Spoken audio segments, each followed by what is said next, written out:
Hello, it's your boy Simon Tracer, aka Physics. What the fuck was that? Okay, let's not focus on. Well, okay, listen.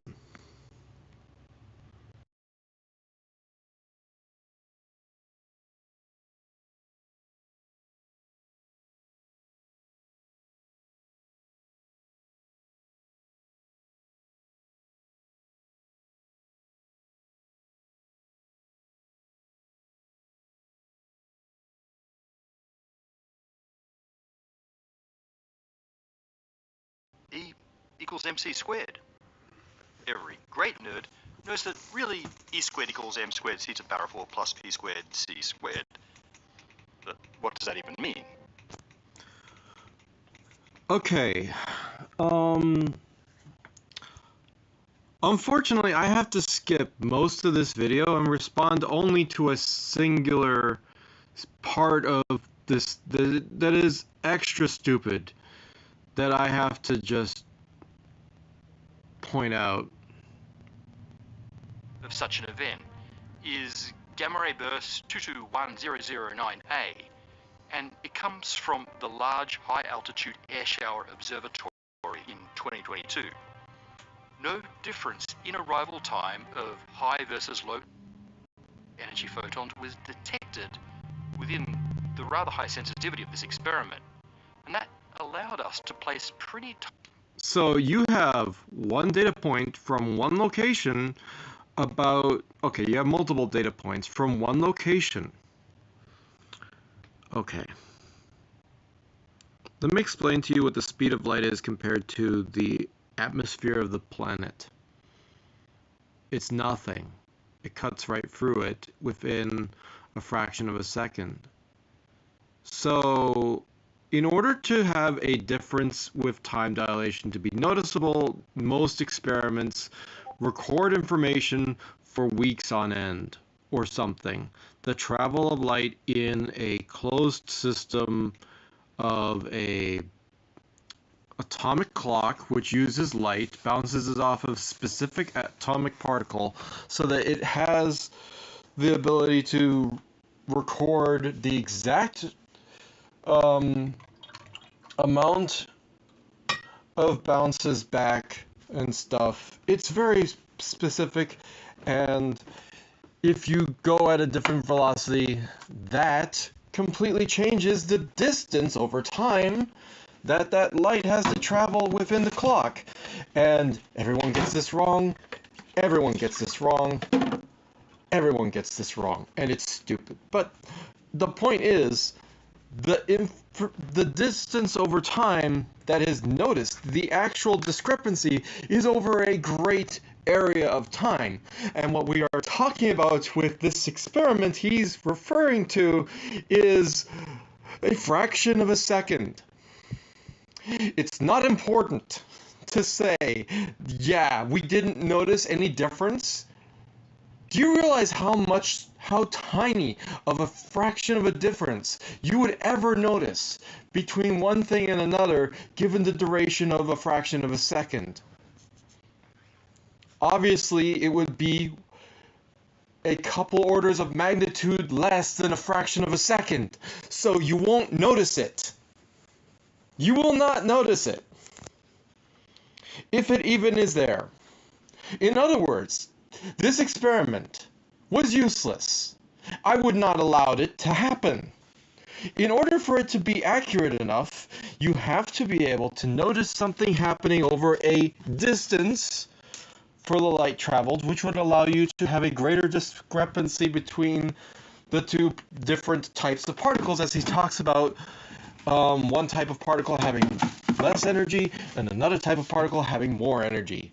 For some reason, the light just got there basically simultaneously. This also means, by the way, that, I mean, if this were to be 100% true, that there would be some discrepancy and whatever else, then you should easily, definitely 100% be able to tell there's no such thing as time dilation because the light didn't actually change its speed throughout its journey. That's frustrating. If there's no such thing as time dilation, then that means that there is no such thing as the space-time curvature. And a lot of theories base their whole ideas on the fact that they believe 100% that space-time curvature is the thing, that the time dilation is a thing, that real event that happens, when being near an object of gravity or whatever else, you end going at a certain speed, you end up with a dispersion of how time really affects everything. It's supposed to be that with time dilation, you can know that there is exactly some kind of difference between one speed and another speed, and then the clock seems to run differently. And yet, okay, if they actually are doing the correct information about these measurements, then they would say that information as well, and they would say about other stuff. This experiment doesn't even come into any of that. This is the most vague thing. What he has said is the most zero information thing that has ever been. It's like saying, hey, I dropped a pinprick. The first part of the pin dropped and basically hit instantaneously compared to the other part of the pin. That's not even what's happening. These are two separate particles independent of each other, and they have no relation to each other except for they are traveling from the same source at the same, guessed it, speed of light. The only way that different light could come to Earth at different speeds is one, the Lorentz factor, and if there was some atmosphere that they traveled through which changed their total length of time. Because some object was between us and them, it made a lensing effect.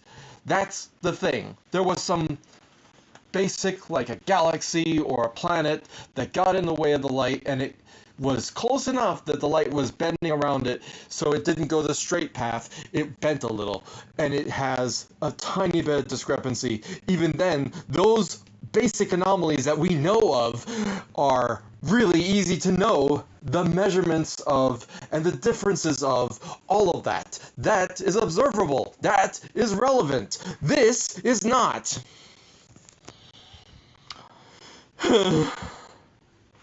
It's like a femtosecond difference, is what I'm trying to tell you. And if you want to just go look it up, attoseconds, tiny, smaller than a nanosecond of time, billions or trillions, I don't care. The point is, it's extremely tiny fractions of time that we're trying to notice in a single event experiment. This video is made by a dullard who doesn't even know physics, who hasn't even researched his freaking topic. And it's not that he's just the presenter. I don't even think he's the one doing the research, which is more upsetting, but it doesn't matter, because if you have more people working on the research, that means more people are stupid, who are not looking into the research, who are doing this thing. Guess what my first comment on this was? I will wreck your brain with the response that I give in my video. And I had to make another video comment saying that I have already surpassed with many of my responses already. But I said that before I heard about this stupid experiment that he's making a comment on, because this experiment is, for lack of a better term, it is a singular point of information. Okay, listen, if you're going to have time dilation or atmospheric disturbance or anything change the distance of, or the impact, the speed of these particles going at whatever from an let's listen to the whole thing. Wait, don't skip this video. Yes, skip this video.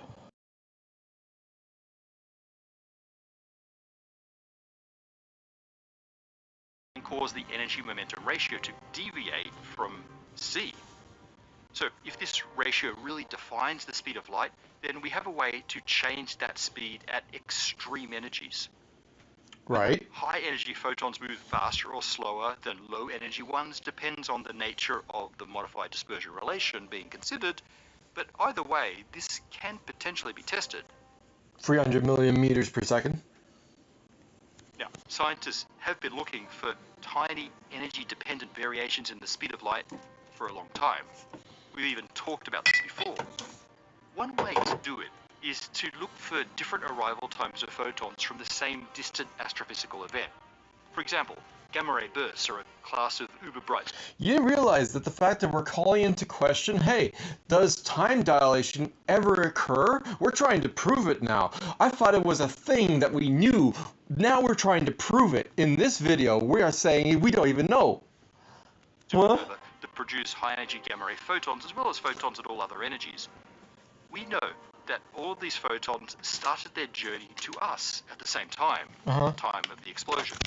So in principle, we should be able to tell if the higher energy ones traveled at different speeds. They'd arrive at a different time, perhaps earlier, perhaps later.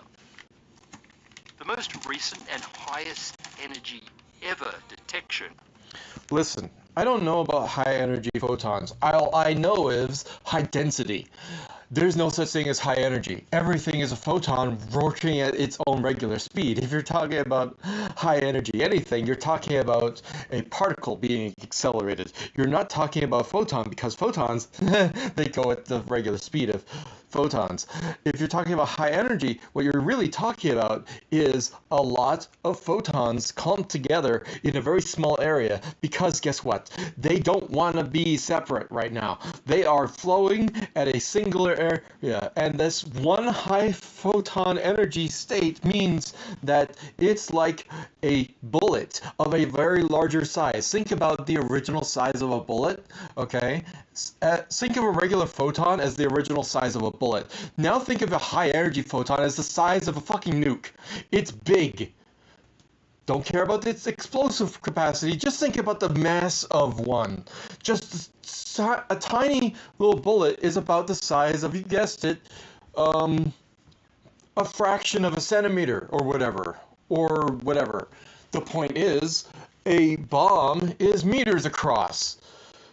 Yeah, a high energy photon is really just a clump of these photons all being sent from the same area. And guess why that's possible? Why is that even possible in the first place? Is because so many of these tiny little spermlings of photons were all sent at the same moment, at the same instant. It's like there are a chunk of photon flowing at you at it's multiple photons across, and it's multiple, like, you gotta realize, it's the entire duration energy of the star all being shot out at a single instantaneous bit, constantly, however. So it's all being, even if it's shot out in all directions, the light that reaches us is the light of the beam that comes to us. All the other bits of light, guess what? We don't know they exist. We don't even know if it's a beam or if it's a ring. It could be a ring, and we wouldn't know. It could be a whole halo. We wouldn't know. It could be a whole circle. We wouldn't know. It could be an entire, a sphere. We wouldn't know.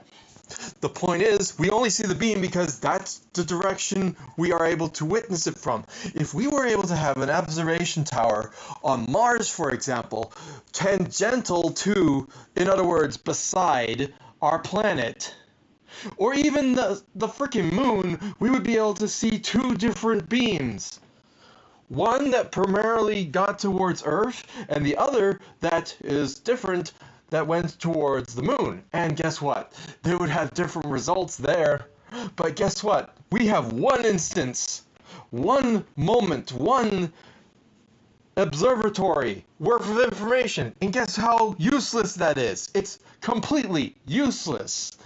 It can give you a slight bit of information, but without other people collaborating, without actual distance between the two observatories, without like actual distance between where it is, so that an angle can be different between, like, if you have 1 degree or a fraction of a degree of an angle, you can still get that bit of a difference for things, and you can have actual information that would be variant in any way. But this is a single point, very tiny, very far away, very specific. There is no other thing that happens. Of such an event is gamma ray burst 221009A, and it comes from the Large High Altitude Air Shower Observatory in 2022. No difference in arrival time of high versus low energy photons was detected within the rather high sensitivity of this experiment. I swear to God, if I look at the definition of a high energy photon and a regular energy photon, I bet you anything, it's just a difference between a single photon from maybe a single source, if you were to isolate them, and a clump of photons. That's what high energy is. That's all it is. Otherwise, it's also maybe a particle which is accelerated to the speed of a photon. It's like a chunk of actual physical plasma, like a hydrogen ion, and that hydrogen ion is a high intensity particle. But it's not that you're looking at photons that are higher energy, because that just simply doesn't happen. And guess what? Even with the explosion considered, over some point in time, guess how fast light is able to propel itself? The speed of light, that's right. So basically, they were shot at a certain velocity. At some point, they return to their own natural propellant. It's like if you shoot a rocket off of a gun, and then you turn on the rocket engine. And guess what? The rocket's not going to go any faster because it will have retained only the speed of its propellant. That's it. It can't go faster. It's incapable unless you give it a different touch of boost, which a photon doesn't have a booster engine. It has one engine. It propels at one speed, the speed of light. That's how it works. Why would you expect any difference? And that allowed us to place pretty tight constraints on any energy variability of the speed of light.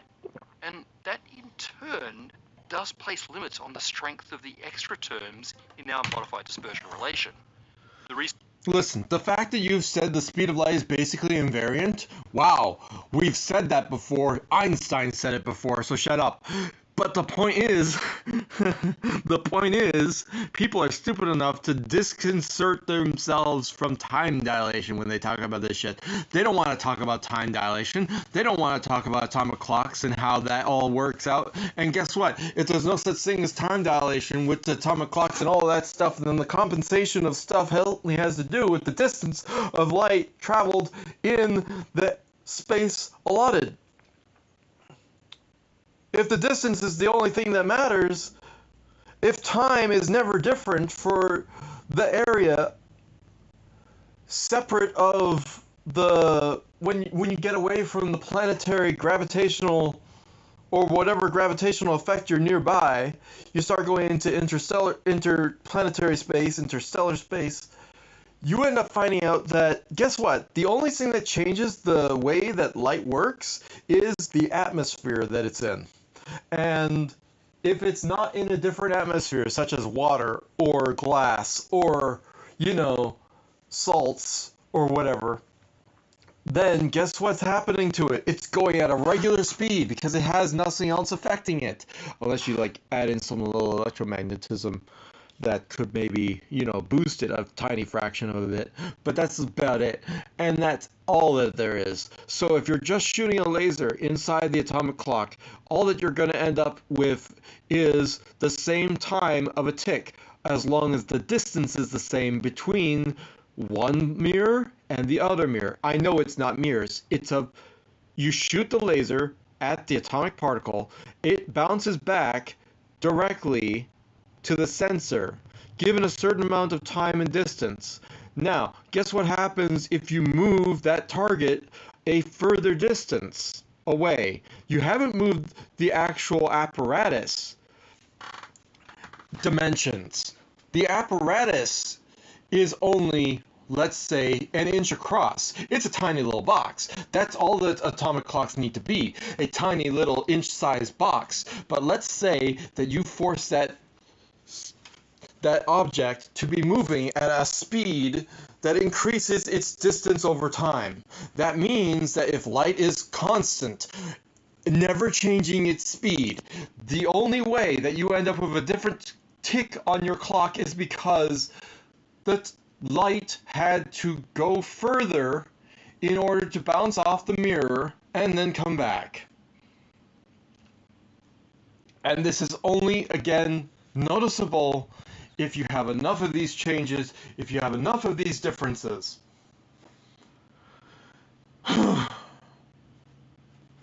Basically, this guy is saying, hey, guess what? Time dilation isn't a thing. He won't reference that, he won't say that, but he'll say all the rest of this shit. Let's read more.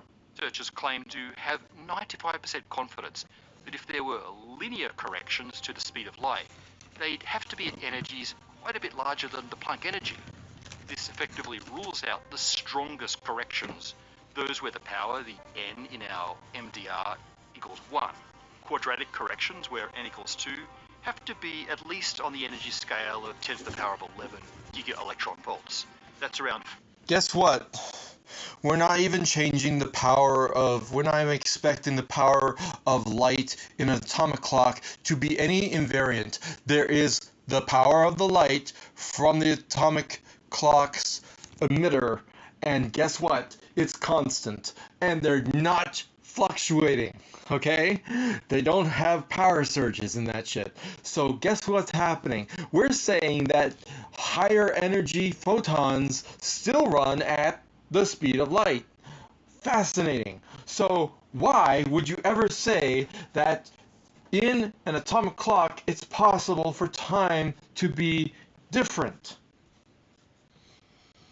If it when it's out in space on a satellite going 10,000 kilometers a second, as they do.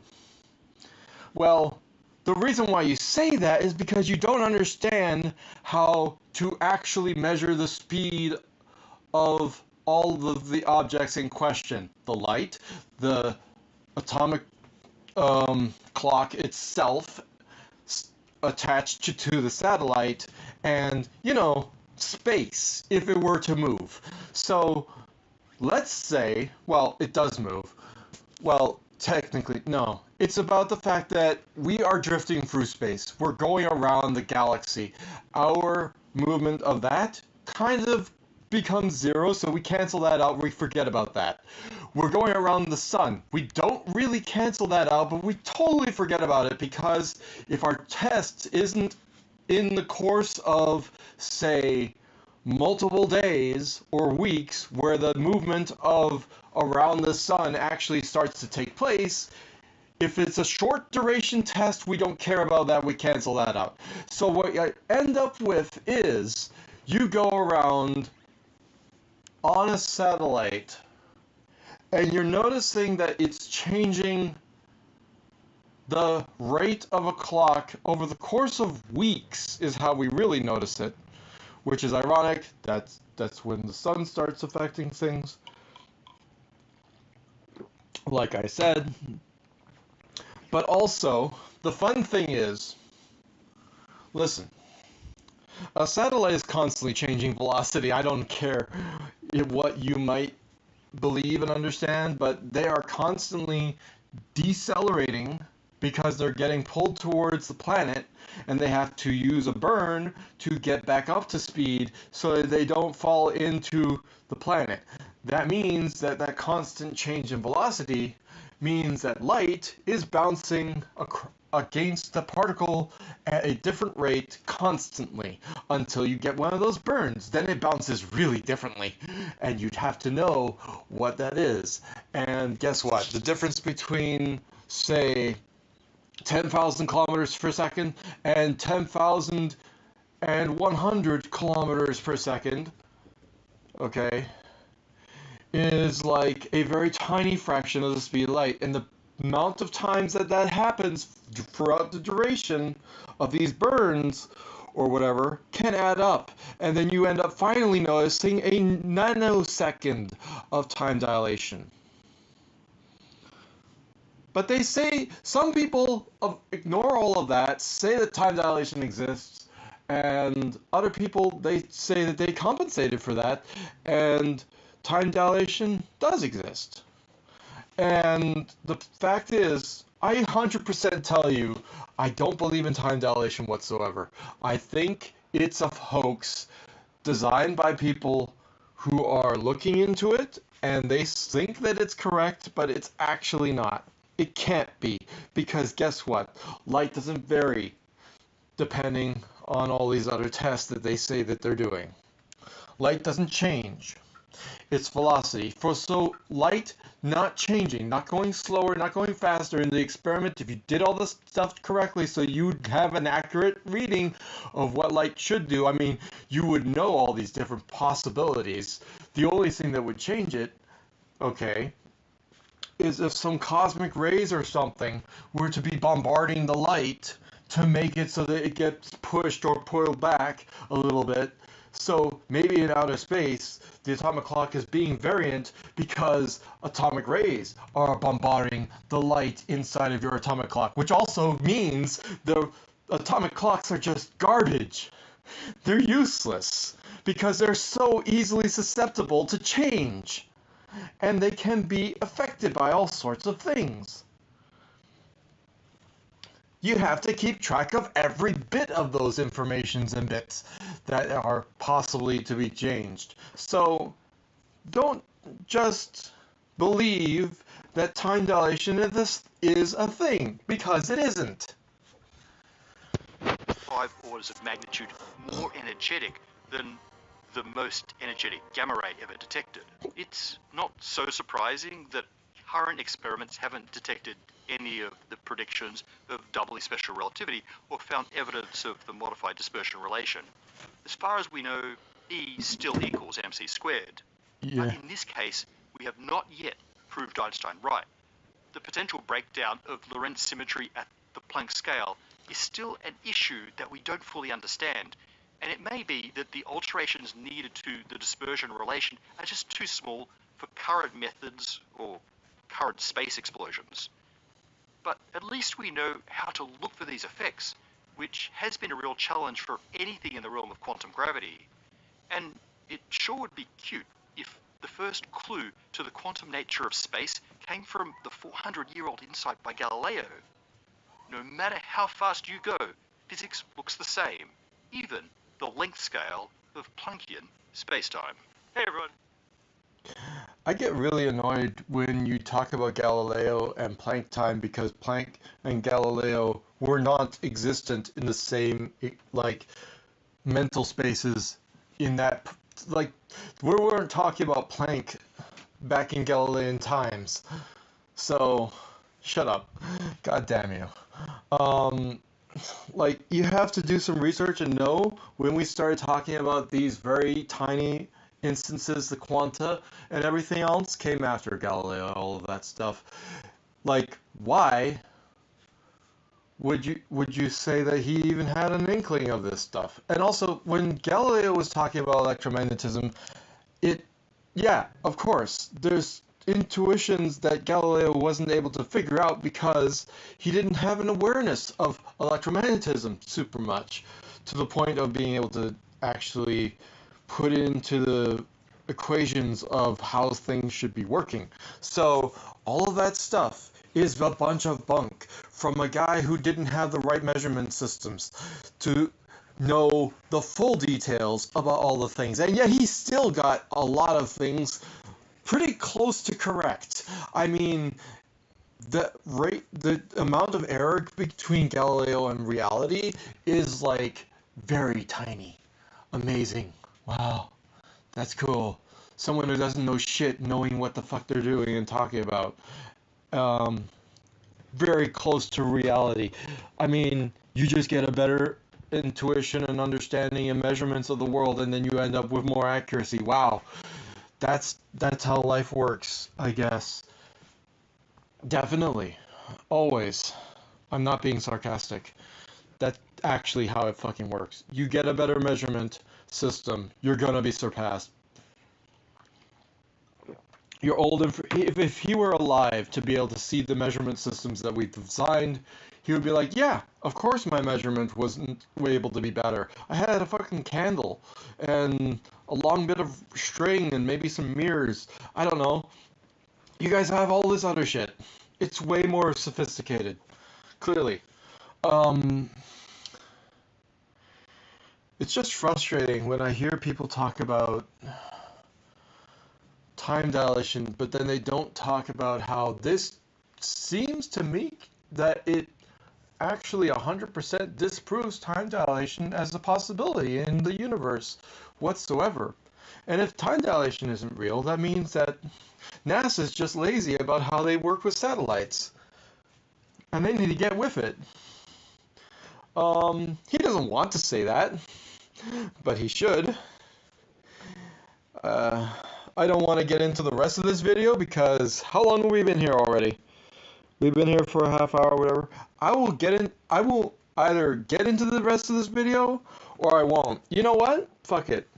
I've been stupid and long-winded in the past. Let's do it. To invite you to an even higher level of nerddom. There may be even more add-ons to Einstein's famous equation that will make even the greatest nerds quiver in their nerd merch, if they turn out to be real, because they could point the way to the quantum structure of space-time. Listen, every time I hear about people talking about how electromagnetism and stuff becomes a field, and then you end up, if you were to imagine there be a point of energy at every bit of the field, you would see all these different tiny little arrows of how the energy is directed and whatever else, and that explains how it behaves, but it doesn't explain how it explains how you expect it to act. It doesn't explain the physicality of what is going on at that level, because obviously we don't have that information. If we did, that'd be great. Maybe a little bit niche, but it still would be fucking important and helpful. Anyway, how much bunk is in this video? A top contender for the most profound insight in the history of physics was a little idea by Galileo 400 years ago. He realized that speed is relative in a fundamental way. Galilean relativity, or Galilean invariance, states that the laws of physics should be the same, invariant, for all inertial observers. The laws of physics don't care. One of the ideas is that if you're in a free fall, you wouldn't notice any difference between that and floating in space. Wow. What? How fast you're moving, as long as you're not accelerating. That's what inertial means. Yep. Drop a ball in a train moving at a constant speed, and the ball falls straight down from your perspective, just as it would if you were standing on the train station, again from your perspective. This means that you can define any reference frame as having zero velocity and describe all motion with respect to that frame. There's no preferred notion of stillness in Galilean relativity. Now, Galilean relativity was the basis for Isaac Newton's mechanics a half-century later, which changed all of physics. But Galilean relativity had its glitches. For example, it proved inconsistent with electromagnetism as described by equations in the mid-1800s. Einstein realized that he could fix this inconsistency by just being... Electromagnetism? Like, I'm sorry. You don't sound smarter by saying it that way. I mean, it is a good way to make people be like, oh god, he said it that way, and get responses, which you achieved. Good job. Good job. But, much more serious about the proposition that the laws of physics don't care about velocity. He realized... me nitpicking doesn't help. ...that even our measurement of the speed of light constitutes a law of physics, by requiring that all observers measure the same speed of... because they could... Why are you doing that? You fuck program! Every nerd knows that E equals MC. What the hell? Einsteinian relativity by including this extra factor. Where the hell was I? By requiring that all observers measure the same speed of light, led him to his theory of special relativity. In Galilean relativity, you can change to a different reference frame by adding the velocity of that reference frame to all other velocities. This is called the Galilean transformation. Yeah, so when you have your velocity versus the planet's velocity, or if you're going on a treadmill, yeah, you're going to cover more distance if you're going the same direction as a treadmill, and if it's going forward, then you will end up going faster forward than you would with your own power. Cool, right? That can easily lead to some things having speeds greater than light. This is fixed in Einsteinian relativity by including... Listen, the thing about going faster than the speed of light is you have to have an engine that provides more power than light is able to produce on its own for itself, which, because it has a very tiny mass, it has mass, it will have to be a very large amount of power to create the same amount of effect on anything larger than a particle of light. Make sense? This extra factor during that transformation so that nothing ever exceeds light speed. This is the Lorentz transformation, and the factor that we added is the Lorentz factor. And the fact that the laws of physics don't change in a Lorentz transformation is called Lorentz symmetry. A similar idea about the invariance of the laws of physics. Imagine you were able to somehow bump a photon even one time forward faster than it normally moves, such that you end up with even the tiniest amount of slight bump, as if you were to be punting a baseball while it's already traveling at near height of baseball potential speed. Yeah, using the same amount of energy to punt the baseball or give a good whack at it, you're still going to be giving the same amount of energy that the original baseball punter gave it, which means if it can go, let's say, 100 kilometers an hour baseball, and you put in the same amount of energy, yeah, it's not going to go any faster than 100 kilometers an hour. If you were somehow able to give it more energy, I'm sure you would be able to make that baseball go faster. Obviously, as a baseball and going at relatively low speeds, this is possible, but when it comes to the speed of light, it's hard to reach higher and higher amounts of speed capable of making it all go way faster, because that amount of energy hasn't been reached yet, question mark? In accelerating frames of reference versus gravitational fields gave Einstein the... Actually, in the end of this video, we talk about gamma ray bursts and the explosion of a star for hyper photons or whatever, and they're not moving any faster than a regular photon, which is amazing that even the explosion of a star can't make things happen any faster. What will happen is that a lot of photons will be excited and shot out in the same instance, so you get a big chunk of it all at once. But they won't go any faster, especially after they've reached a certain distance. They will just go at their own regular speeds. General theory of relativity in 1915. But GR revealed a new contradiction. Galilean relativity was succeeded by Einsteinian relativity, in part inspired about Galileo's own insight about velocity not mattering, and also motivated in part to fix the contradiction with Maxwell's electromagnetism. The latter was in turn succeeded by quantum mechanics a decade after general relativity, but now a new conflict arose. General relativity turned out to be in conflict with the new quantum mechanics, just as Galilean relativity conflicted with electromagnetism. Efforts to fix this new contradiction... You talk about quantum mechanics, you gotta realize it's called special relativity, which means it was made by the same people. Quantum mechanics is, yeah, the study of special relativity, but the point is, it was designed by the same thought process of general and special was put into play. So you have to understand, it's hard to get a full grasp of all of that for any given person, much less a person who's discovering it the beginning of its inception. Spawned all of our work towards a theory of quantum gravity, string theory, loop quantum gravity, and many more, and we've covered a lot of these before.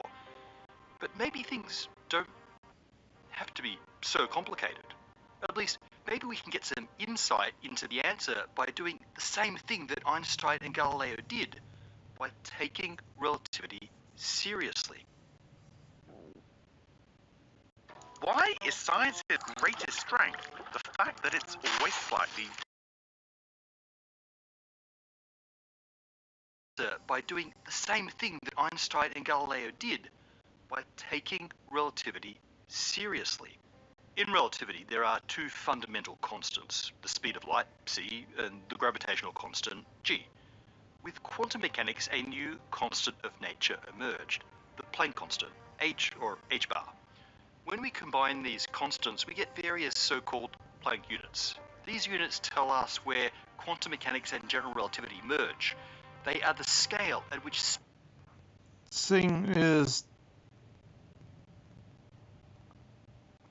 the Planck constant is like an extension of quantum mechanics, in that it reaches even to its smaller and smaller increment of space and time. So possibly the smallest amount of time, which is impossible, doesn't happen. It's always capable of being slower, but also it's always capable of being slower.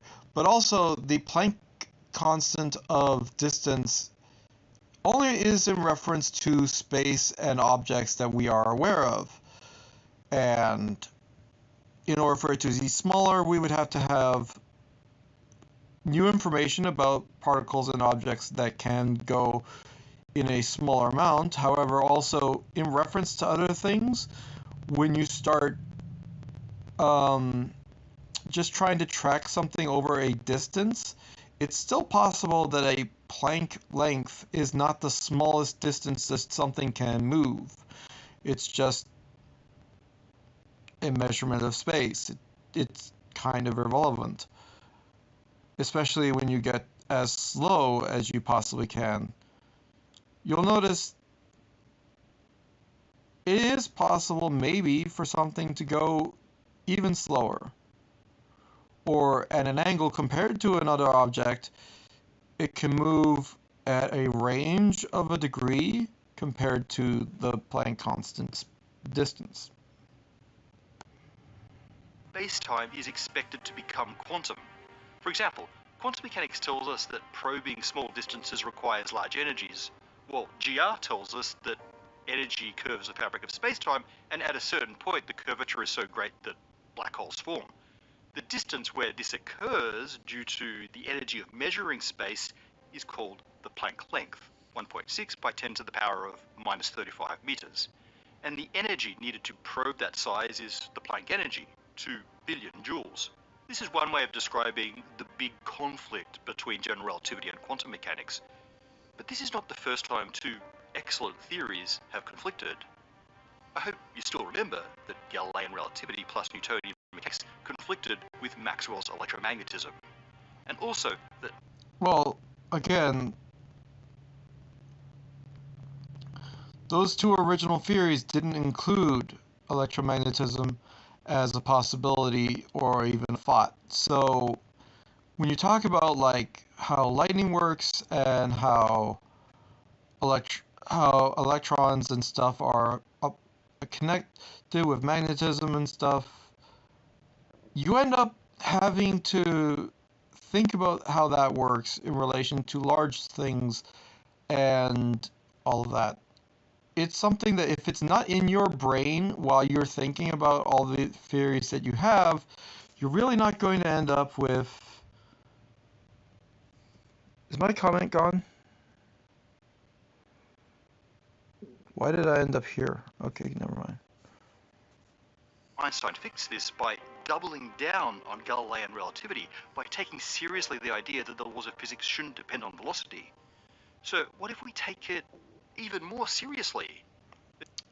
The laws of physics shouldn't depend on velocity. meaning time dilation or time should be the same no matter how fast you go. Otherwise, time dilation doesn't exist. Let's read further. There's another thing that probably shouldn't change depending on how fast you're travelling, and that's the Planck length. Special relativity tells us that lengths appear to shorten along the direction of motion. This is length contraction, and it should also apply to the Planck length. But this length is the scale at which the fabric of spacetime itself takes on strong quantum properties. Okay, length contraction is, if I'm not mistaken, length contraction is a illusion made by, depending on how each photon of light emitted from an object going at relativistic speeds.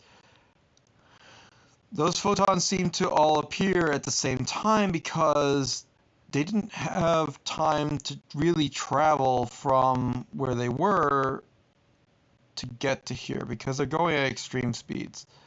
So all the photons seem to be packed together, and that is length contraction, which has nothing to do with actual tiny lengths, but has to do with like all of the information of like multiple meters or kilometer of space, all sent at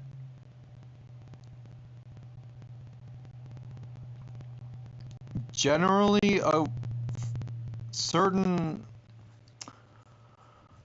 ripple that seems to make it so that it all the information shows up in one space. If you're going to talk about length contraction, please talk about it correctly.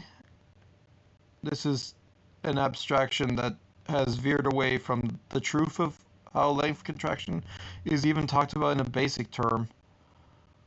It's kind of fundamental. So maybe the Planck length shouldn't depend on the velocity of the observer, and that's especially true because the Planck length would only change in the direction of motion, implying that the transition between classical and quantum spacetime would depend on direction, which seems weird. You're trying to say that going faster makes space compress, but that's not what I've already said. In quantum gravity theories that have some sort of discrete structure underlying the smooth fabric of space, this could mean that structure gets sort of flattened in all but one reference frame. I woke up with a general, headache. Why am I here? A contracting Planck length suggests that there is a single preferred reference frame, the one where it's not contracted in one direction. One more reason to wonder if the Planck length should be invariant is that it's defined only by the fundamental constants g, c, and h bar. So what does it even mean for it to shrink? The Lorentz transformation is a correction to the Galilean transformation that makes the speed of light invariant for all observers. So what if there's another correction that could make the Planck length invariant for all observers, regardless of velocity? Invariant, it doesn't change. He's talking about it does change, or it might change. What? Well, it turns out that there is a way to do this. It was proposed by Italian physicist Giovanni Amelino Camelia back in... You're talking about trying to prove that the Planck length doesn't change when the Planck length not changing is the standard information. You're trying to prove... It's like trying to say the world is not flat when that's obvious. Why are you having this conversation? 2000, and it's called doubly special relativity, or DSR. The modern version of DSR is formulated to actually treat the Planck energy as invariant rather than the Planck length. The Planck energy is the energy you need to actually probe the Planck length, and is related to it with a simple formula. If we can keep the Planck energy... The Planck length is a concept of the smallest distance of possible motion, the smallest amount of quanta that you can make, smallest amount of time that you can have. And it's all just some bunk, really. Independent of velocity, then we've done the same with the Planck length. Now, because we're talking about energies, we get to use Einstein's famous equation relating energy to mass and motion. You've seen the E equals mc squared part of it. It's probably the most famous equation in the world, but the full version is this. Hey, check this out. So I stopped buying random lotto tickets and started doing this instead.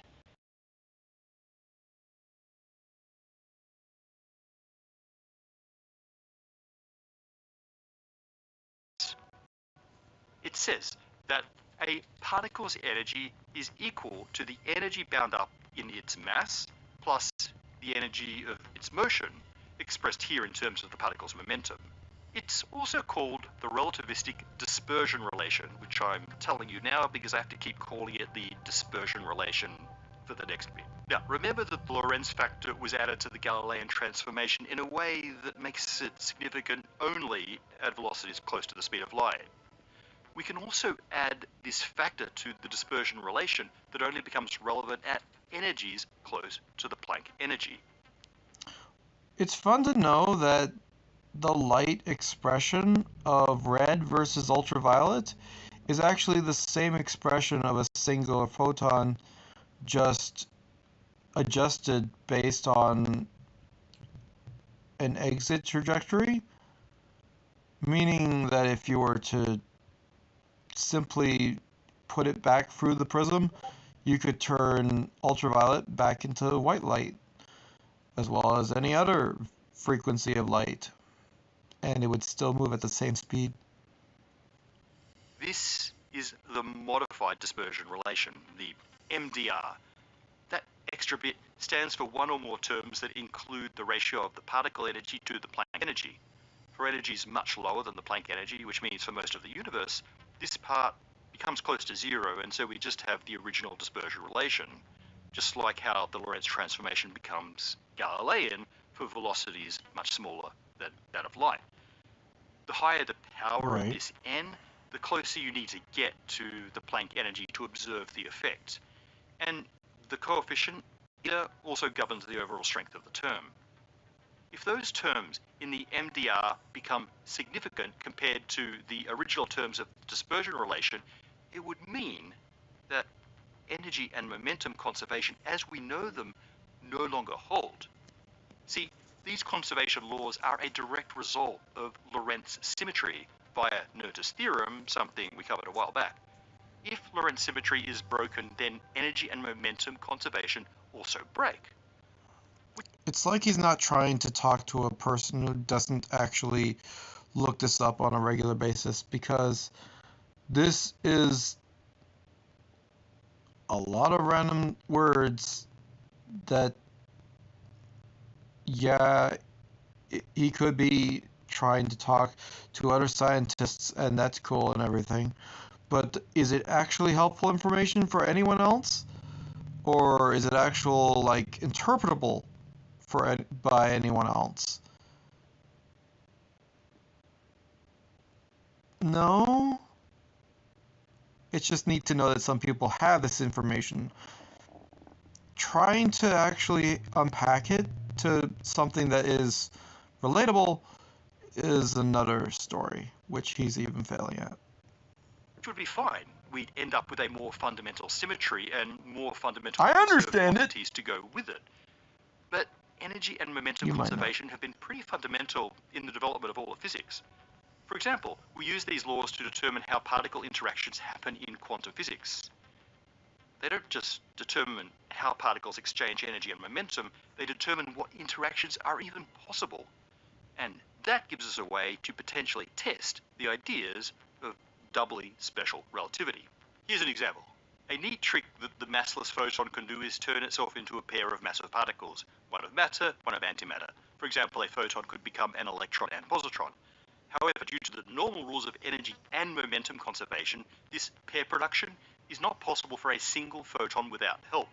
Pair production only happens when a photon interacts with something else, often another photon. But if energy and momentum conservation is broken due to our modification of the dispersion relation, then it becomes possible for a single photon to undergo pair production. And that would be a huge deal. Currently, So if you could turn simple light into electrons, you could just shine a light somewhere and end up giving something power. Or electrons, which is not power, but is instead a substance, and it interacts with the electromagnetic field, which usually ends up giving more power. Turning photons into electrons, given whatever else you end up doing, is slightly useful.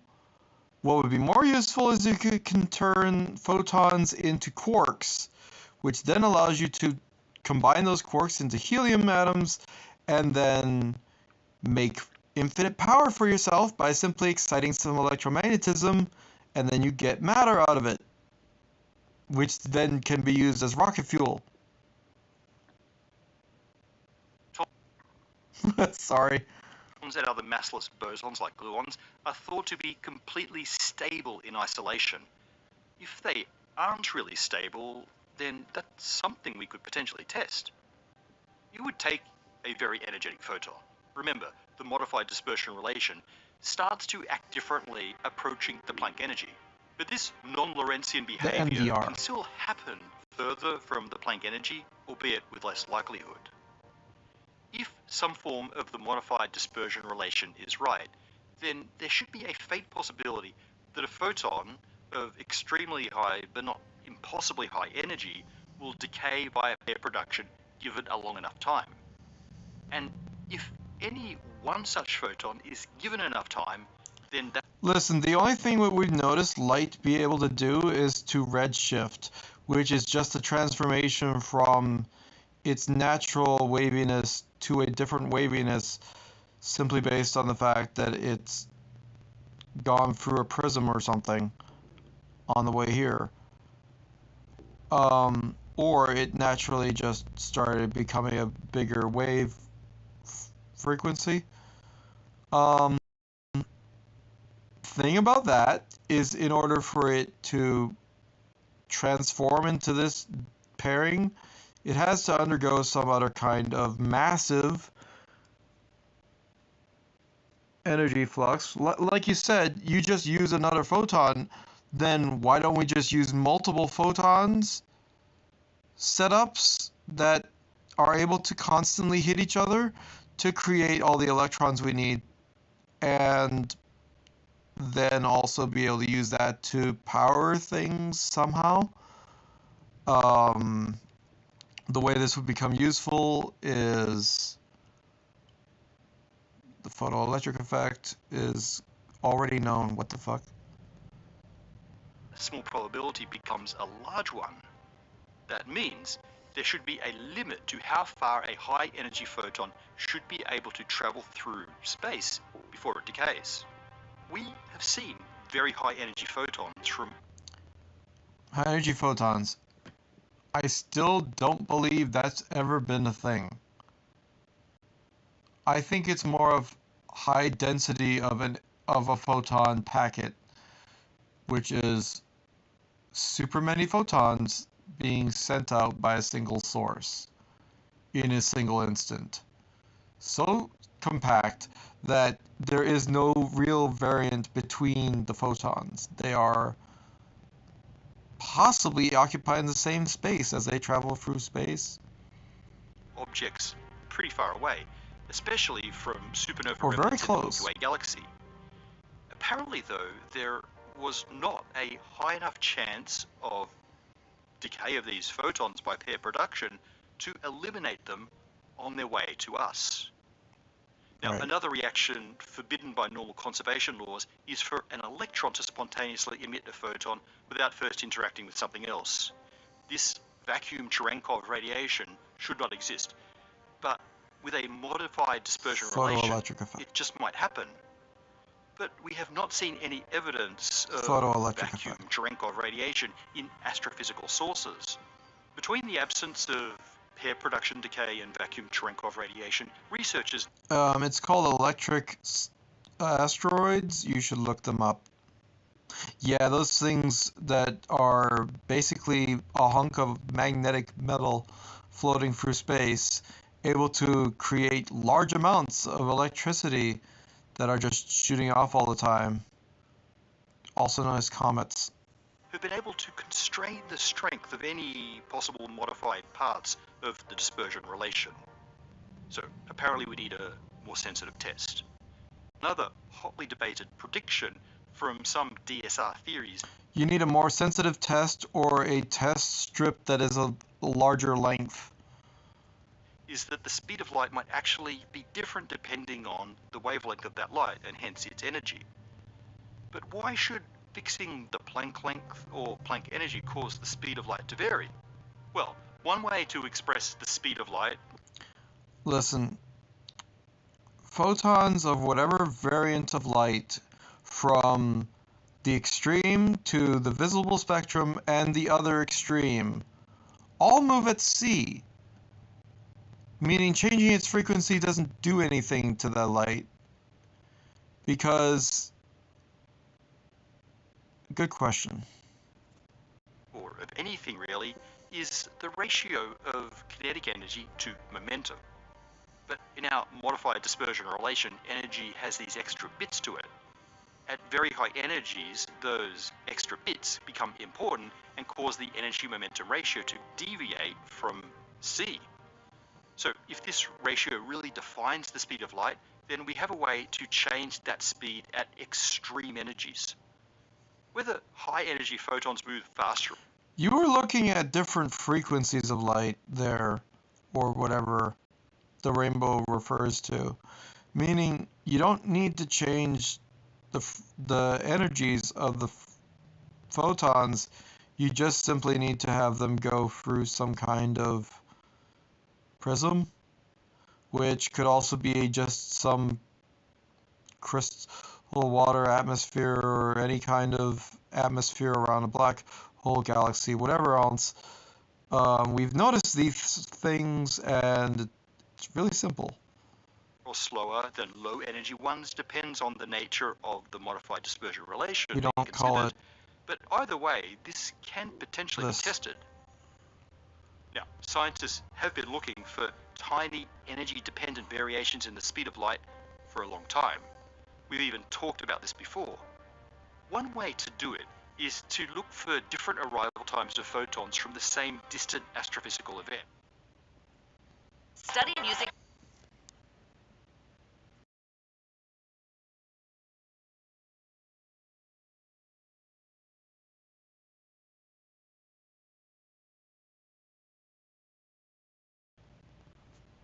For different arrival times of photons from the same distant astrophysical event. For example, gamma-ray bursts are a class of uber-bright supernova that produce high-energy gamma-ray photons as well as photons at all other energies. We know that The light flashed off of my face and made my face brighter for a millisecond. But you saw that. all of these photons started their journey to us at the same time, the time of the explosion. So in principle, we should be able to tell if the high energy ones traveled at different speeds. They'd arrive at a different time, perhaps earlier, perhaps later. The most If it's further enough away, then that should be probable, unless, of course, light doesn't care about how you launched it out. It moves at its own speed. recent and highest energy ever detection of such an event is gamma-ray burst 221009A, and it comes from the Large High Altitude Air Shower Observatory in 2022. No difference in arrival time of What are this? What does this graph even mean? Um,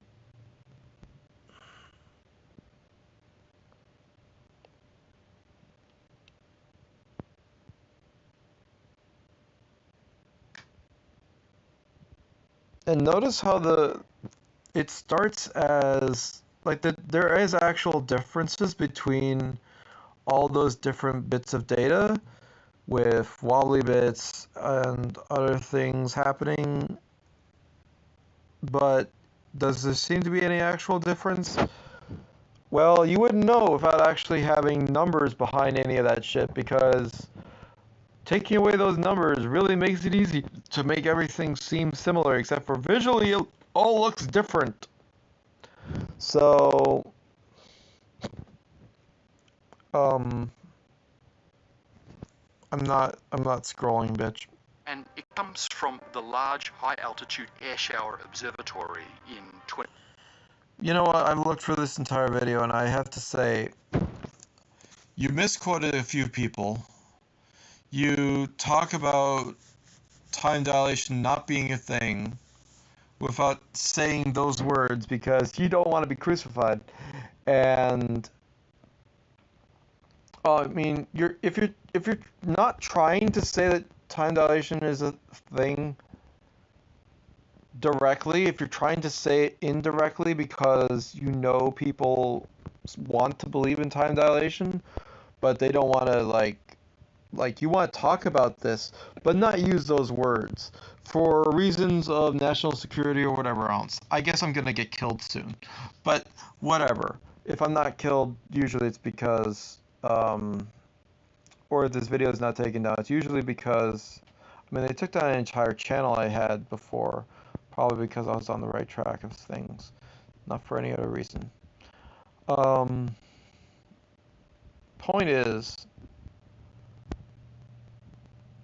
this experiment took place over a very small fraction of time.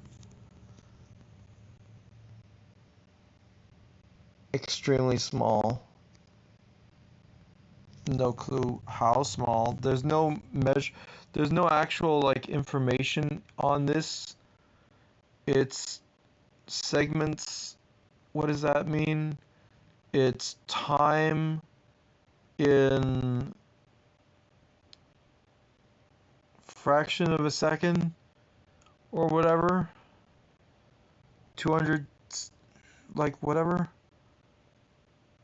Doesn't matter, everything seems to be consistent, meaning, yeah, for this experiment, time dilation wasn't noticed to be present, meaning if this was the only piece of information, God, I don't like looking at that guy. For some reason, he's bothering me for other reasons that I'll get into in another video, or already have, maybe. Yeah, I already have.